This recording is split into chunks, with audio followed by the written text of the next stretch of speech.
Kristo, God. Hallelujah. Patuloy na, O Lord, sabihin mo sa aming puso, O Lord, ang pag-unais, O Lord, ang desire, O Lord, mas lalo, O God, naging close sa iyo, O Panginoon.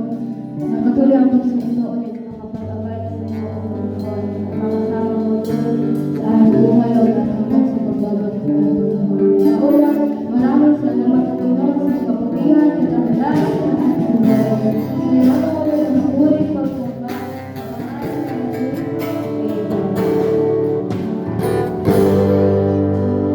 Sige po tayo mga ay maaari na upo.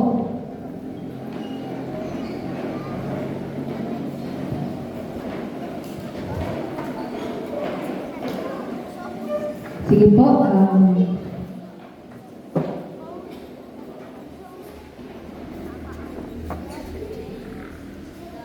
yung mga upuan po sa inyong harapan na walang nakaupo po, upuan po natin. So, maaari ko pong bang tawagin si Ate Princess Red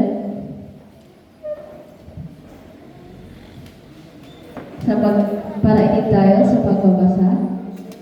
Okay, si Ate Melanie na lang po. Okay. Sino po? Okay, si Ate Angel na lang po. Sige po, Ate Angel. Ang ano po natin, ang Bible verse po natin ay Romans chapter 2, verse 1 to 16.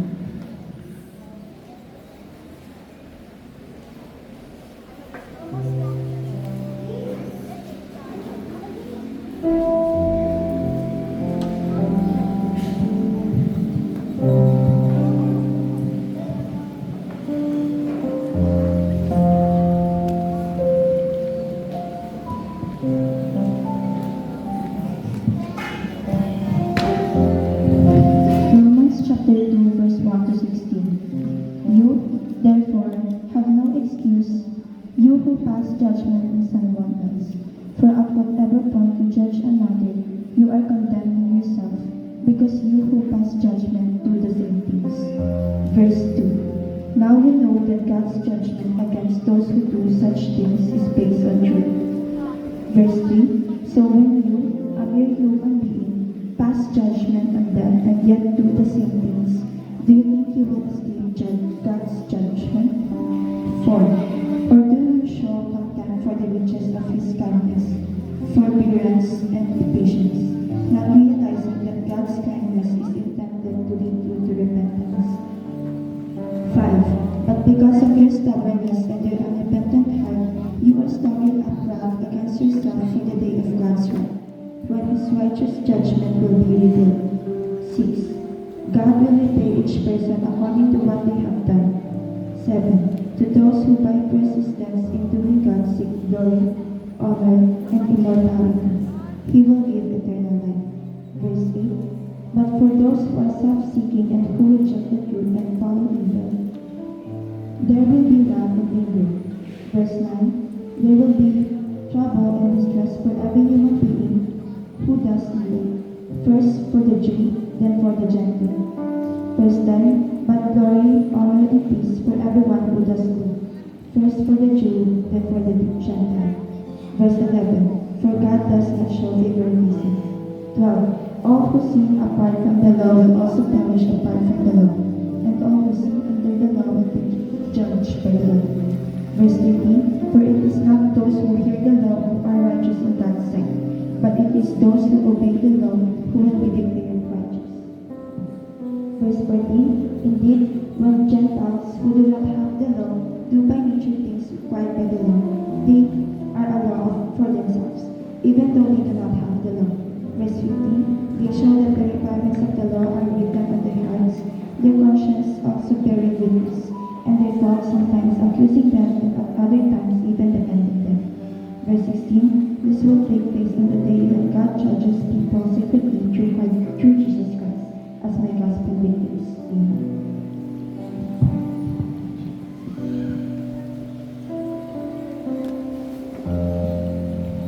Sige po. Ngayon po sa ating pag-aaralan, meron po tayong 5 points about God's righteous righteous judgment. At number 1, tinuturuan tayo ng passage na ito, ng Bible verse na ito, na we are not to judge. Kasi nga sabi sa verse 1 to 3,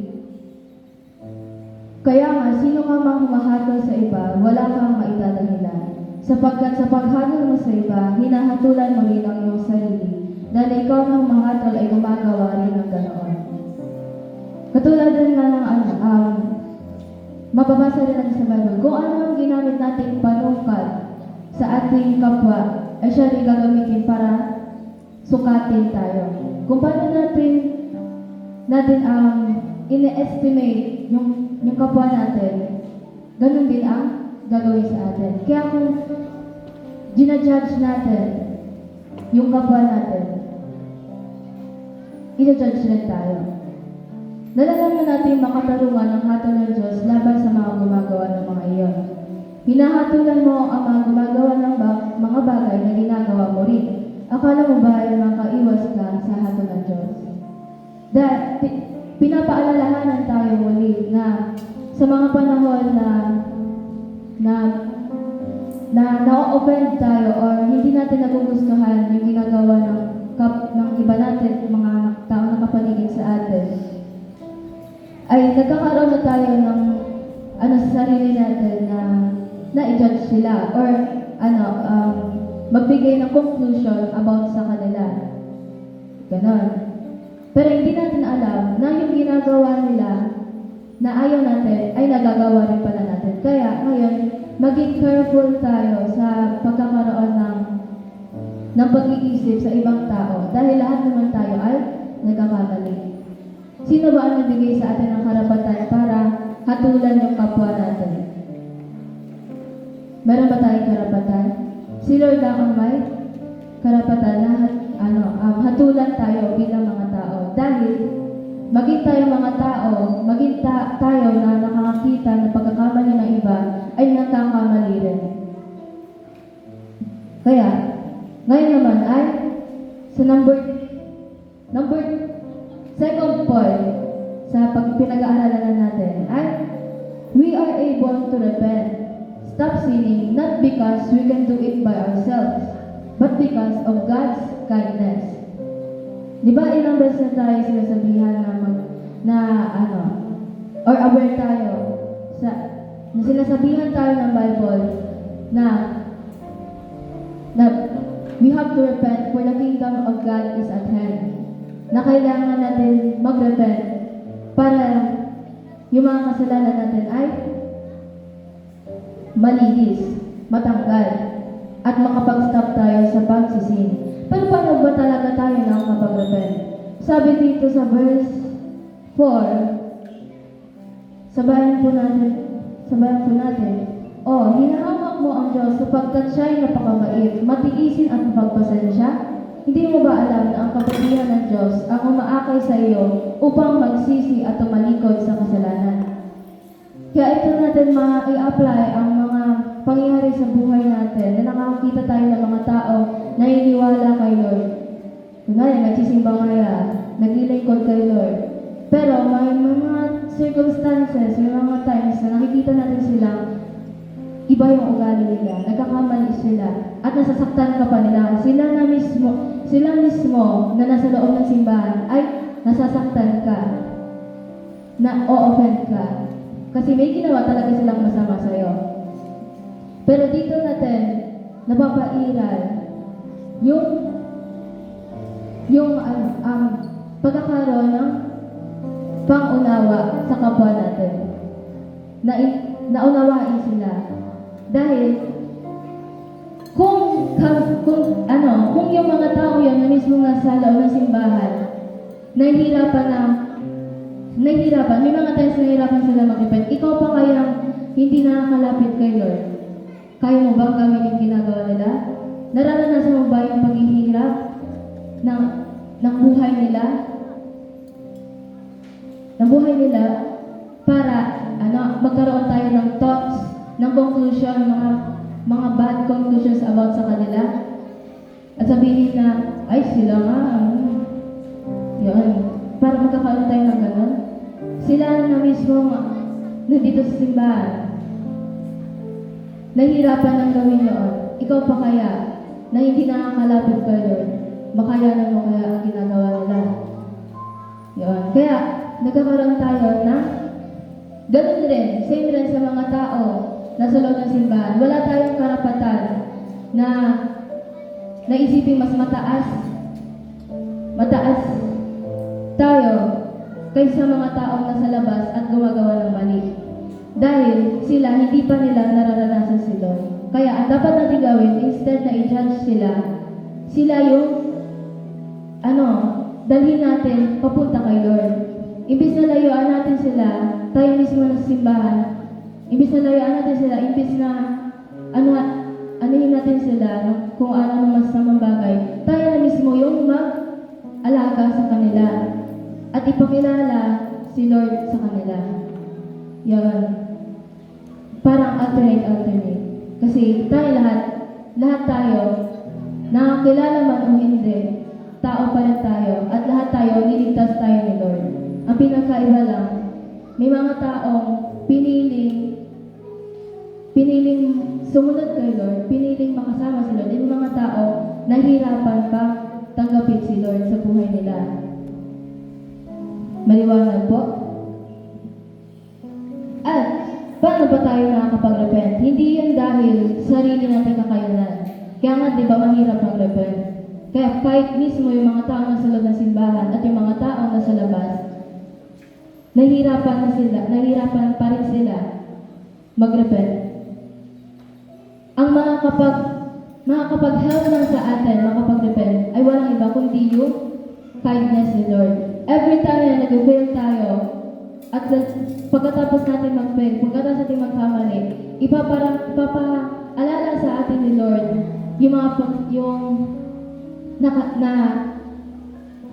na kailangan natin humingi ng tawad sa Kanya, na yung ginawa nating mali ay hindi kalugod-lugod sa Kanya.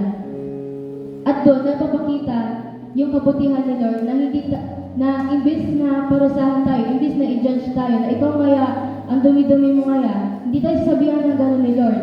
Kaya tayo mga tao, wala tayong karapatan sabihan yung kapwa natin na madumi sila. Kasi si Lord, hindi niya yung gagawin sa'yo. Ba't mas mataas ba tayo kay Lord para gawin natin yon? Na i-judge natin yung kapwa natin? Na kung si Lord, hindi ka na i-judge sa anumang ginawa mo, kundi ililid ka pa niya, aalalayan ka niya with kindness and patience, kasi mahal ka niya. Kaya dito sa point number 3, we will reap what we sow as a human on earth. Romans chapter 2, verse 5 to 6. Ay nagsasabi, ngunit dahil matigas ang iyong ulo at ayaw mong magsisi, lalo mong pinapabigat ang parusang igagawad sa iyo sa araw na iyon, kung kailan ihahayag ang puot at makatarungang paghatag ng Diyos, sapagkat igagawad niya sa lahat ng tao ang naayon sa kanilang mga ginawa. So kung ano ang itinanim natin, yun ang ating aanihin. Pero dahil, yun, totoong may mga times na matigas ang ulo natin. At may mga times na dahil sa katigasan ng ulo natin, mas lalo natin napamabigat yung parusang igagawad sa atin sa araw ng pagbabalik ni Lord. Kung kailan ihayag ang puot at makaturang paghatag ng Diyos. Kaya maunawaan natin na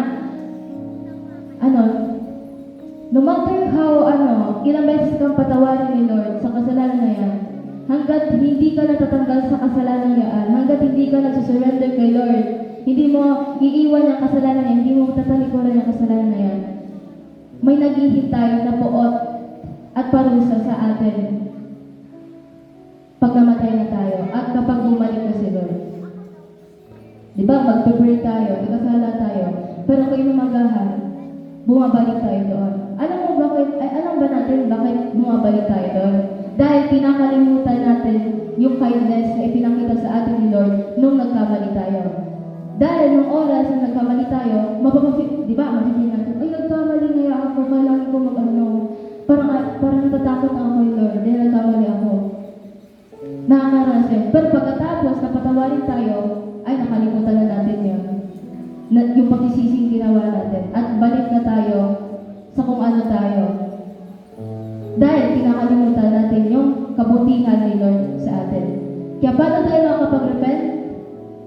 Alalahanan natin yung kabutihan na ipinapakita ni Lord every time na nagkakamali tayo, every time na nagkakasala tayo at nagiging marumi tayo sa harapan niya at hindi nagiging kalugod-lugod yung ginagawa natin sa harap niya at sa ating kapwa. Kaya ngayon sa fourth point, doing good versus doing evil. Sinasabi sa verse 7 to 8, buhay na walang hanggan ang ibibigay niya sa mga taong nagpapatuloy sa paggawa ng mabuti at naghahangad ng karangalan, kadakilaan, kawalang kamatayan. Yun ang matatanggap ng mga tao. Ano ang matatanggap ng mga tao? Sino ang tatanggap ng buhay na walang hanggan? Yun ang mga taong nagpapatuloy sa paggawa ng mabuti. Bakit nagpapatuloy sa paggawa ng mabuti? Mahirap gumawa ng mabuti. Pero kahit na nagkakamali ka, ito ay journey with God. Ito ang buhay at ang relationship with Jesus ito ay ang pag-walk mo with God. Pag-surrender mo kay God, paghawak mo sa kamay ni Lord na nagtitiwala kang igagay ka niya.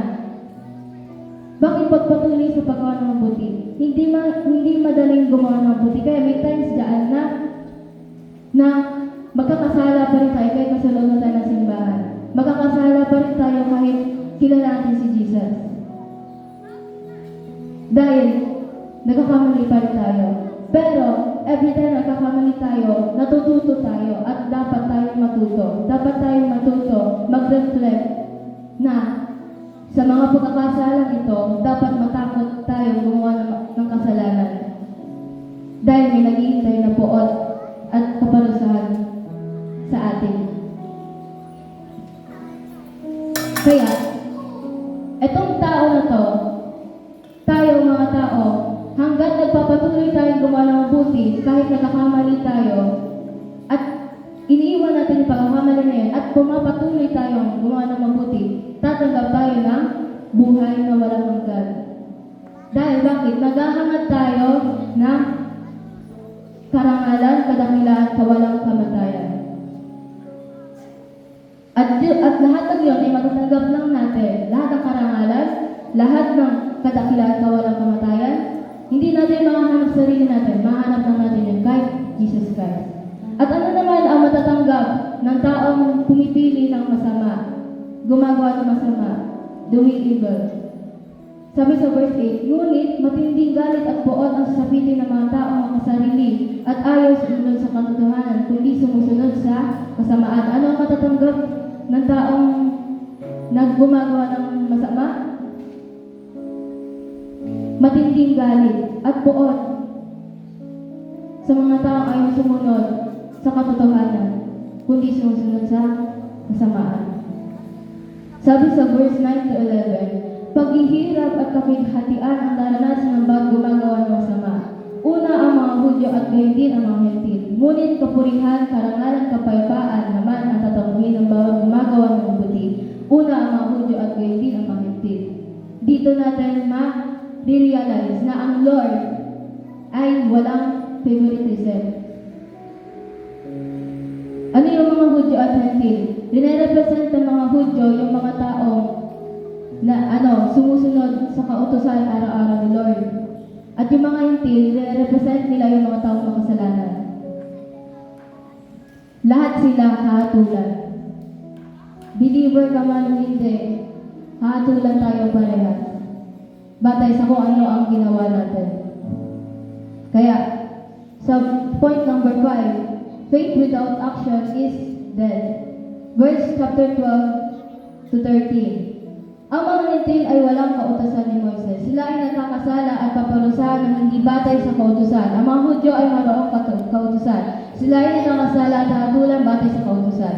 Verse 13. Sapagkat hindi ang mga nakikinig sa kautusan, kundi ang sumusunod dito ang siyang pawawalang sala ng Diyos. Hindi enough na nakikinig lang tayo. Paano pa kaya kung hindi ka naman talaga nakikinig? Ano na ang gagawin natin? Paano na tayo? May na hindi sapat na nakikinig lang tayo sa kautusan, kundi sumusunod tayo mismo dito. Pero paano kung ang simpleng pagkinig, ang simpleng pag-alala ay hindi pa rin natin magawa? Paano pa kaya natin masusunod yun? Ano na ang mangyayari sa atin? Tatanggap tayo na puot at kaparusahan. Kahit believer ka man, kahit hindi ka believer, lahat tayo hahatulan ni Lord. Pero, sabi nga ng title natin, God's Righteous Judgment. Asan ang righteous judgment ni Lord doon? Dito, ang God's righteous judgment ni Lord. Sabi sa Roma chapter 1 verse 21, kahit nakilala nila ang Diyos, siya hindi nila pinararangalan bilang Diyos, ni pinasasalamatan man. Sa halip naghahaka-haka sila ng mga bagay na walang kabuluhan, kaya nagdilim ang hangal nilang pag-iisip. All the more na hindi mo sinusurrender kay Lord, yung sarili mo, yung pagkakamali mo, hindi mo ina-acknowledge na makasalanan ka at kailangan mo si Lord, nangangailangan ka isang tagapagligtas na maglilinis sa'yo, all the more na mas lalong matidilim yung isip mo at hindi mo mauunawaan ang salita ni Lord. Ni ang pagdinig, ang paglinig, hindi ka makakarinig. Physically nakakarinig ka, pero spiritually, bingi tayo. Matigas yung puso natin, matigas yung ulo natin.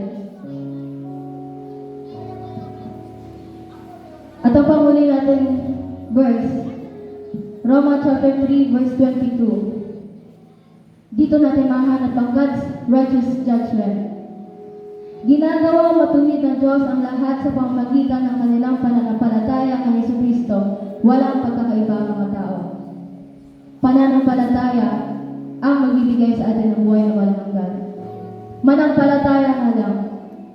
Have faith kay Lord. Gumagawa ka man ng mali, gumagawa ka ng masama, gumagawa ka ng mabuti.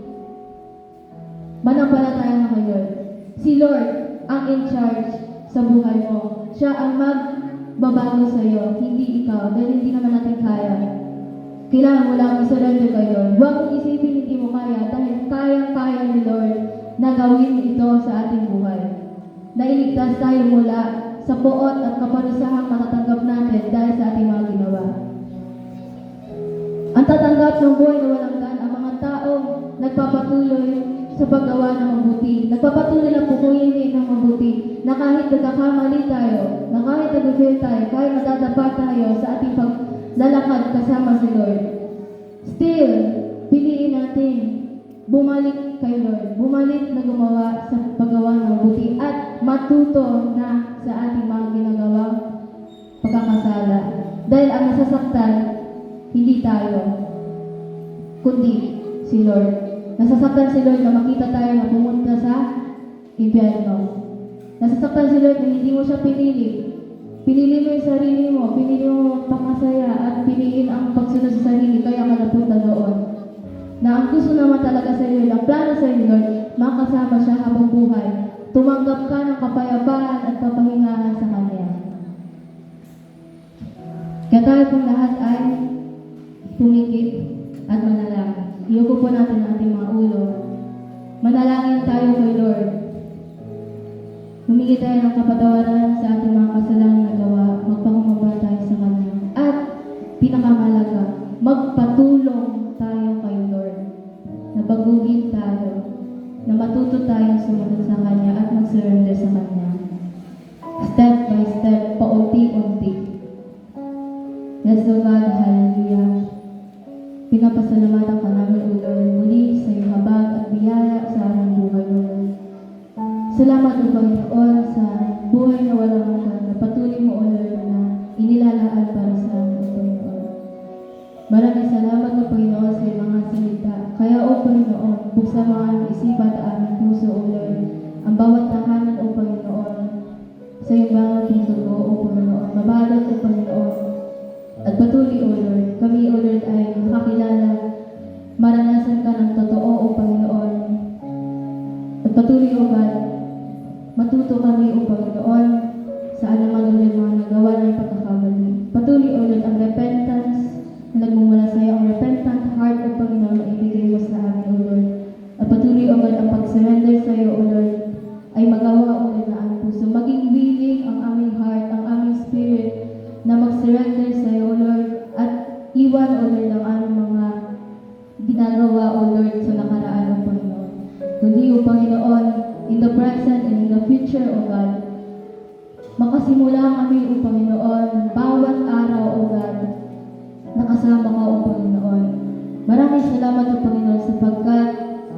Mabuti ka, O Panginoon, at tapat ka, O Panginoon. Ikaw, O Lord, ay just, O hallelujah, Jesus, sa aming buhay. Kaya, O God, ikaw lamang, O Lord, ang madakila at maitaas. We declare your salvation in the hearts of every people, O Lord, the earth, hallelujah, Jesus.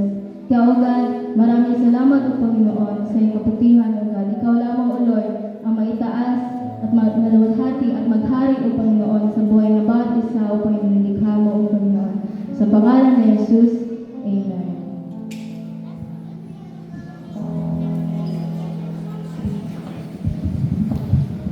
하루님 부모님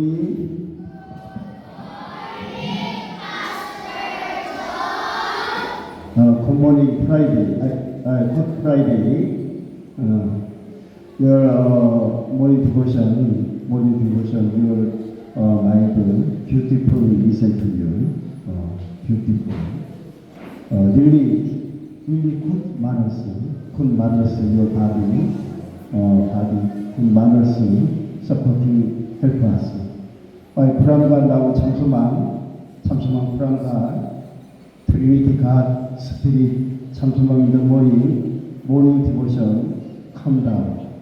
Now firelight beautiful. Amen. Amen. Are you amen? 그래서 불안과 your blessed given to you. Pastor John very happy. 삼수만 크리스찬 스쿨 스튜던트 블레싱 기분 위스한 기분 pastor very happy. 아멘. 그래서 앞으로 굿 마너스 오비던스 help us. 할렐루야. 할렐루야. 할렐루야. 아멘. say 아멘. 할렐루야. 할렐루야. Okay.